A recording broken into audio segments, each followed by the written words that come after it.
Now, the fastest growing age group in the world is the people aged over 100 because of these trends. But I want to encourage you not to think that this is about lots more old people. This is about being younger for longer and everyone behaving differently. Teenagers were invented in the 20th century.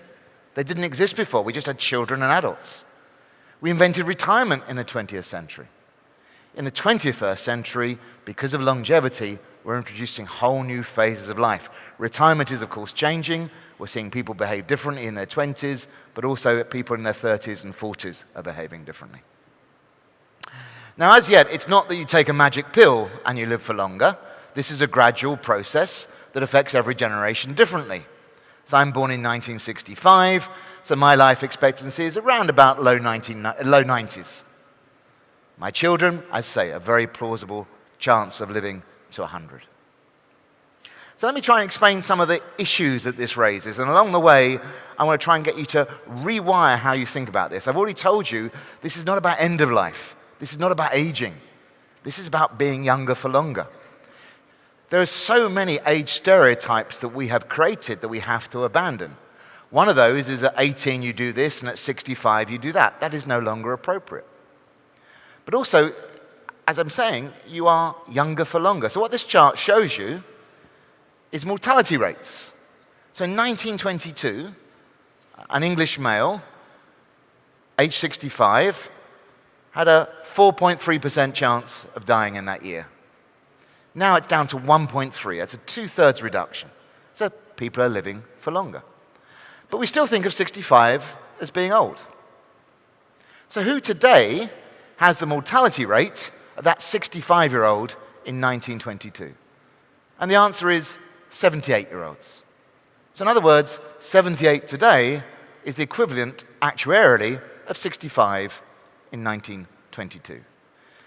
In fact, 65-year-olds today have the mortality rate of 51-year-olds in 1922. A 65-year-old today is equivalent of a 51-year-old from 100 years ago. You are younger for longer. The Rolling Stones have an average age of 73. They're doing things we didn't used to think that 73-year-olds should do because they're not the equivalent of 73-year-olds from 50 years ago. Similarly, the 90-year-olds in 30 years' time will be very different from the 90-year-olds today. Now, at the heart of all of this is we have more time. We have the gift of time. And it's up to us to decide how we structure that time. And we're struggling a little bit, for reasons I explained, to adapt to this. But let me just try and tell you the enormity of the time that this is involving. So what I want you to do is to ignore the first 20 years of your life and to ignore the last 10 years of your life.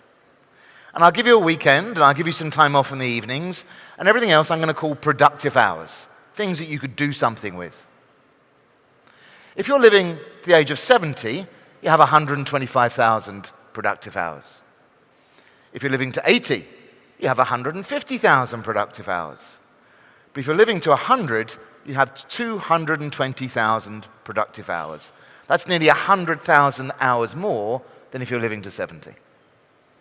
So the question, ladies and gentlemen, is what do you want to do with that extra 100,000 hours?